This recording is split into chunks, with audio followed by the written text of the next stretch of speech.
What is up, Waffle Gang? I do hope you are well. My name is Mark, and today we're checking out some Neighbors from Hell.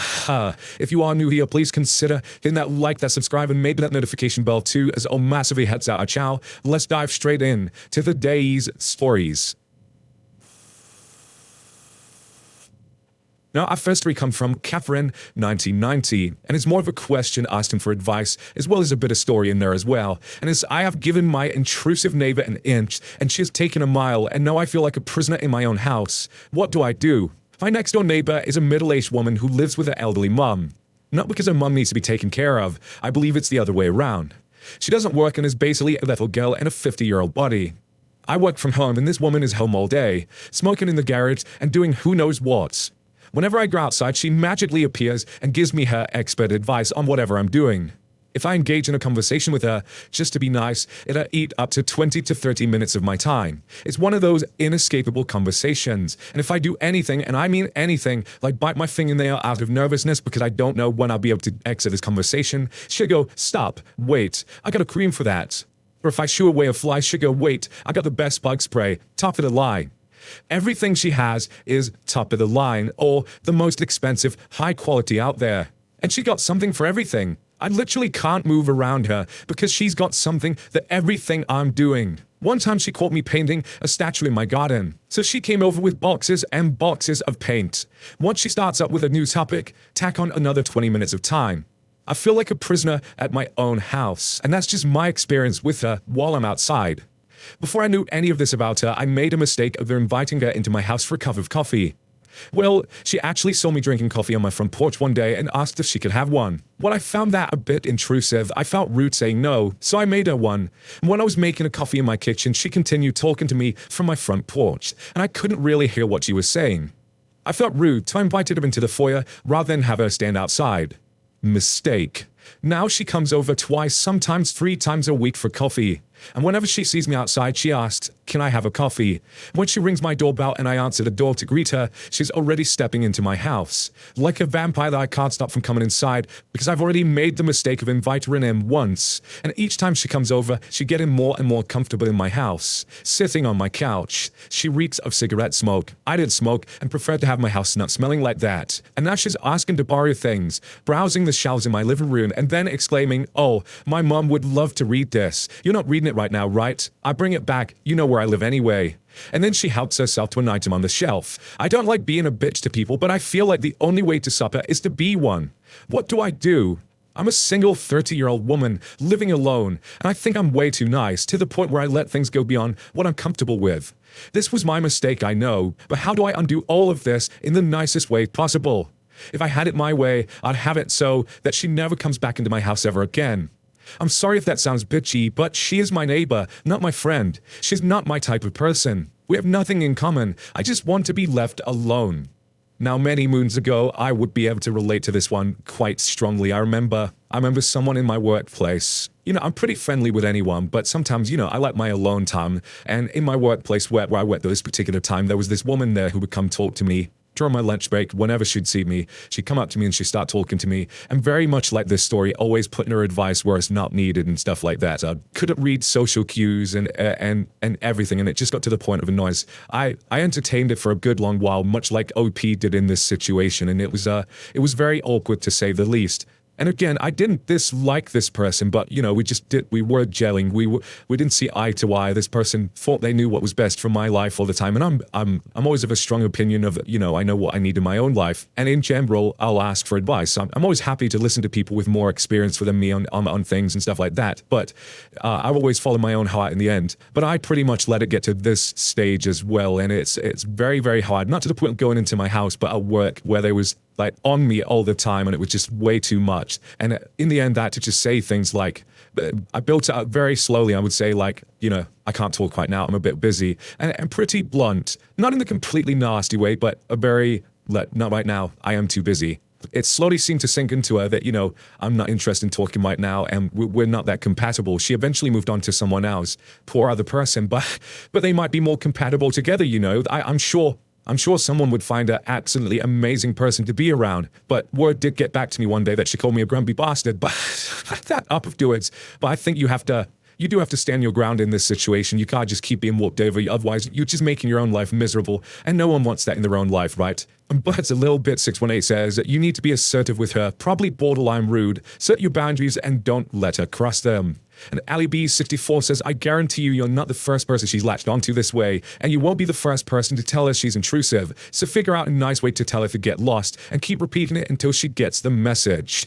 And woman says, I couldn't finish reading this as it was so uncomfortable, but I gather you are a nice human. Stop it. There is no rule that you have to be everybody's best friend or win a crown for having the patience of Job. Why did you join a contest to acquire Patsy of the Year award? You are not rude when you need to take care of yourself. The intrusive person is the rude one.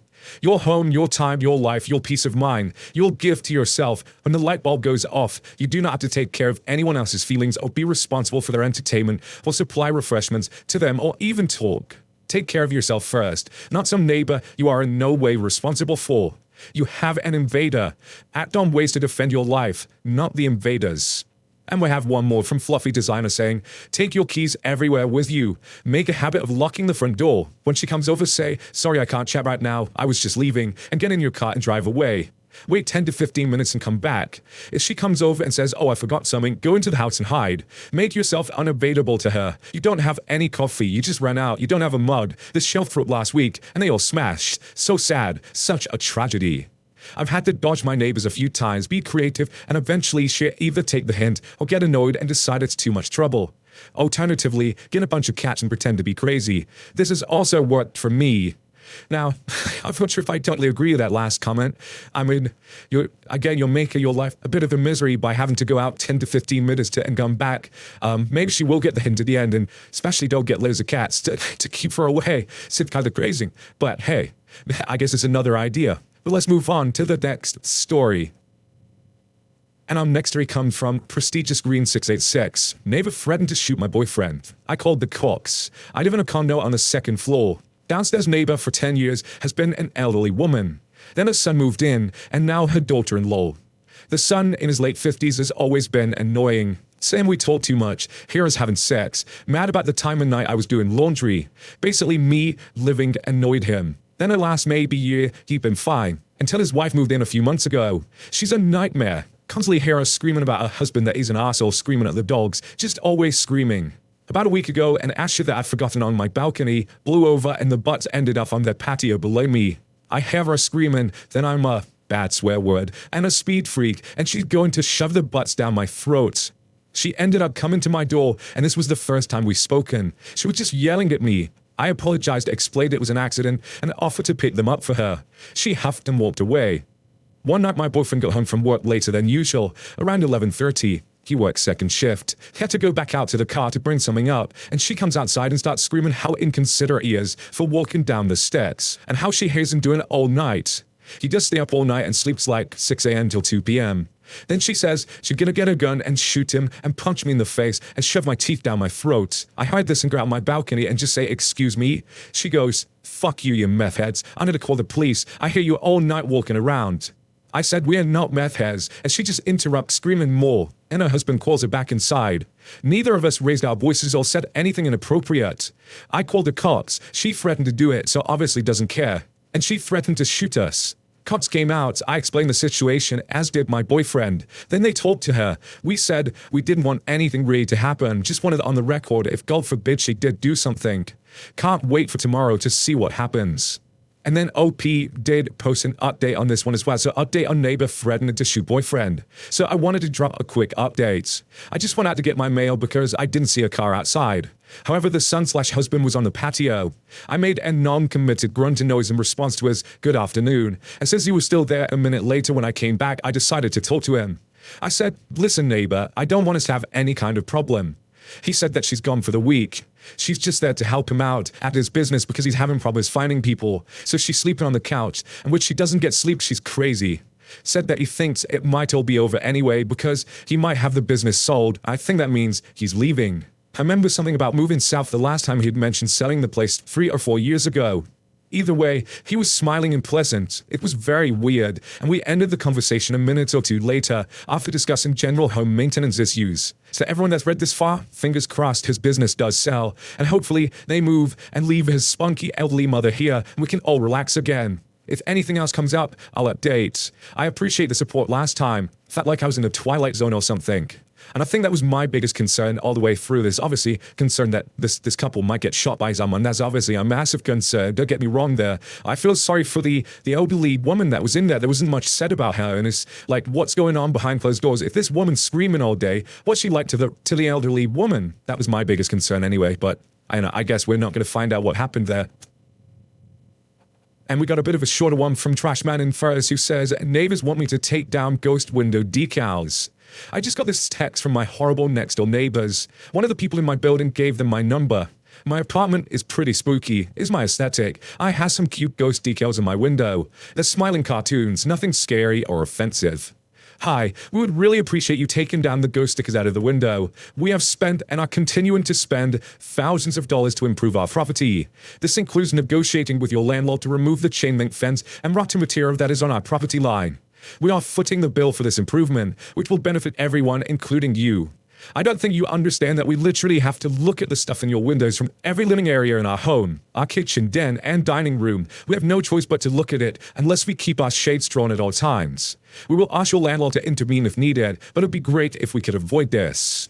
Someone replied to this one and said you should reply with, "Oh my god, are they back?" Spooky. And this one is from Hoopy223, crazy old man neighbor. Okay, so I moved from a very rural area to a city suburb full of mostly old people. Second day I'm there, it's yard sale day, so I have some shit on the driveway for basically free, and I'm playing with my dog on my lawn. I look up and there's this weird old man dressed like a fly fisherman with a hat that says ice, and he pulls out a gun and points it at my dog and me.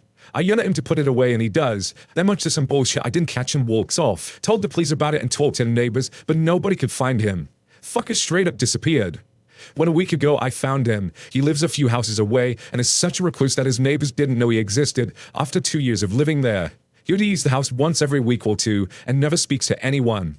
Tried talking to him and it turned into an argument and police were called. They didn't do anything apart from tell him to stay away from my dog. They didn't disarm him or anything either. Now here I am shopping for security cameras because my neighbor is nuts. Imagine how scary that would be though, just do it at a yard sale, messing with your dog to look up and this man that just whips out a gun. That's like life flashing before your eyes kind of shit, isn't it? I mean, come on now. And I don't understand the US laws with guns and stuff like that, but pointing a gun at someone, surely that's threatening and they could take the gun off the person just for that. Surely you can't just go around pointing guns at people now, surely, come on now. And this one's from Fox Stitch, children and parents with no boundaries. So to preface this, I moved into my place last November. It's a trailer park and my yard is significantly smaller than everyone else's. Not being snarky, it legitimately is. The fence behind my trailer is made partially out of random wire and flimsy rotten wood. Ever since February, there have been random children in my yard every day. I've spoken to these children so many times that I've lost count. They've cut through my yard, leave trash and debris, go through my things, play in the yard, and I've broken the fence 3 or 4 times. After catching one of them breaking the fence with the help of a parent, I reported it again to the park manager. She told me to take photos of them doing it, and she would handle it. Well, the new property manager told me that it was my job to speak to them and the parents, completely bypassing everything that I told her. Even speaking to the parents didn't seem to help. A few weeks later, she posted the park rules, one of which specifically states that children and their friends are not allowed on other people's spots, even if they look empty. She posted that on everyone's door. I've since still had issues with children being in my yard. I just caught one in my yard again. I'm so frustrated, and I feel like I'm going to have a hernia. Help. And we start with thanks to Mangus, and I just posted, though not in detail, about a similar situation. The parents didn't give a shit until I confronted the kids about kicking my dog, then all of a sudden I was the asshole in the community for getting on to the kids. It's a bullshit situation you're in. My only advice is to post no trespassing signs and cameras in your yard. If they come on your property again, file a complaint with law enforcement. I say this knowing full well it could cause you a lot of hassle with your neighbors. It's unbelievable the amount of people who refuse to take responsibility for their children. And one says, I hope you were just renting because you're going to need to get out of there. It will not get better and it will probably get worse. You cannot change that fits other people, and to confront the children of the damned will only get you in trouble, not them.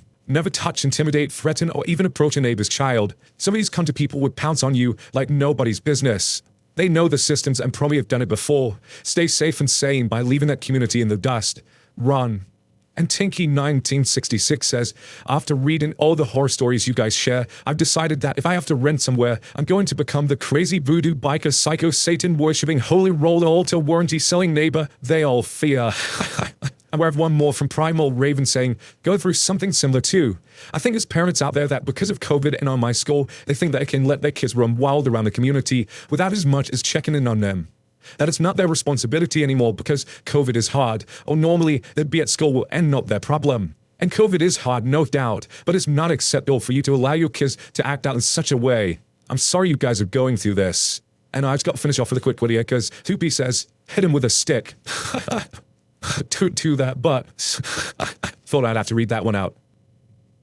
And we'll have one more from your fave Nates, and I live in a row house in the bad part of my city. Not the best accommodations, I know, but you take what you can get. I've had a lot of shit neighbors over the years, and the house next to mine had been raided 3 times by the police. Twice for drug dealers, once for a guy that came from NY State, I'm in PA, who was wanted for murder. Not the nicest neighborhoods, so obviously bad neighbors are going to come around, but this one family takes the cake. As you may have guessed, my neighbors change every few months, usually due to eviction. So a couple of years ago, in moves a middle-aged woman with a teenage son and daughter, who was something like 6 years old. New neighbors, no big deal. I didn't go to greet them or anything. This stuff is pretty atypical here. It's kind of a live and let live place. On the first night, I noticed there would be problems. The music was blasted from the kids' room. He was right next to me against the same wall until 11 p.m. This actually isn't bad in my neighborhood, but what was bad was what made it stop. He only turned it off once his mom started yelling at him to do so, and then she kept yelling. She was screaming her head off at him for every insignificant little detail about his room that he moved in today until 3 in the fucking morning. I just went downstairs to sleep on the couch instead of bothering to try and get sleep with that noise going. Fast forward a couple of days and I'm answering the door on Saturday morning, only to see that is in fact the lady from next door. I was polite and courteous, as was she, and she had said she just wanted to get to know her new neighbors. We spoke for maybe 5 minutes before I got to the catch. She wanted to borrow $6,000. That was the cost for her husband's bail, and it would mean a lot to her if, as her neighbor, I would loan her the $6,000. I was apologetic as I could manage and turned her down. She flipped her shit. This bitch started off screaming and ranting at me about what a horrible person I was and how unchristian I was. Not a Christian, and how she hated me. No biggie, closed the door, went inside, turned on some music and made a sandwich. A couple hours later, I'm gonna head downtown to meet up with some friends. I walk downstairs to my door, which has glass panes, and see she's still fucking standing there. She waited for me to come back for 2 hours. The second she sees me, she's back to yelling. So I took the back door out of the house and took the long way to the bus stop. Coming home, I've almost forgotten about the bitch. I got a ride home from a friend, and a few of us are going to chill at my house for the rest of the night. It's been about 7 hours now, 11 p.m. When we drive up, and I literally just stopped mid-conversation to say, no fucking way. My friends were obviously confused until I could explain that a bitch was still fucking standing there. At this point, I realized that ignoring her was not working, so I apologized to my friends ahead of time, and then we went up to the door to confront her. Don't remember much of what she yelled about, except that she was so offended that I would sneak by her like that, like I'm supposed to give a shit. Anyway, we essentially collectively shouted her down and told her to fuck herself with a blowtorch until she left. As we're staying up late shooting the shit, laughing at my crazy neighbor and drinking, we heard her ranting at her son again all night. Come 5 a.m., the cops are knocking on my door and asking if I saw the son, who apparently stole his mother's car and drove off. Can't say I approve of the method, but I definitely approve of the objective. He came back a couple of days later. As far as I'm aware, no charges were pressed. So for the next 5 months, this bitch was a constant migraine in my life. She would actually go outside with one of those little kiddie snow shovels, shovel up any dog shit from around the block, and deposit it in my front door. I caught her doing this multiple times. I would just shovel it into the bed of a tree sitting at the front. That's good for it, right? I'm not a gardener. Until one day, a friend of mine came over and was asking what the shit was about. So he then threw it through an open window on the 3rd floor. Good fucking day. Another fun event consisted of dumping paint cans on the sidewalk in front of my house. I actually liked that one. When I left in the morning, it was like walking on a fucking rainbow. My personal favorite, though, was when they were putting in an air conditioner. Her son was attempting to put it in the 3rd floor window and doing a poor job of it. Looked like he had never done it before. So being that I had no beef for the kid, I yelled out some advice as I was walking towards the bus stop that day. Then I hear from inside, "Who said that?" And she comes storming up to the window, looks out, sees me, and then proceeds to pry her son away from the window, shoves the air conditioner into his arms, and pushed the fucking store window out of its frame and out at me. She missed, but the attempt was not forgotten. She left later that month due to eviction. Best news I've ever had in my life. Oh my word, imagine having to deal with that. Drive me absolutely crazy, but it's one of these ones where I feel sorry for the boy in this situation. Isn't like getting shouted at and abused all the time, and we can only hope that somehow he's got a better life now. But what do you guys make of today's collection of Neighbors from Hell stories? Did you enjoy them? Do you have one of your own? Let us know in the comments below, as we always love to hear them. Thank you so much for your love, your support, and your time. It means the absolute world to me. And don't forget, we have a members video coming this Saturday, the 29th of May, 2021, just in case you listen to this video at a later date. And you can watch that if you join via Patreon or through the YouTube membership. All the links are down below. Get involved. It'd be great to see you, but they won't affect the normal stories either. Again, thank you so much for your love, support, and time, and I will see you in the next one. Take care, guys. Much love. Everything in there, I can't like feel go. Can you hear that? Why? I don't know.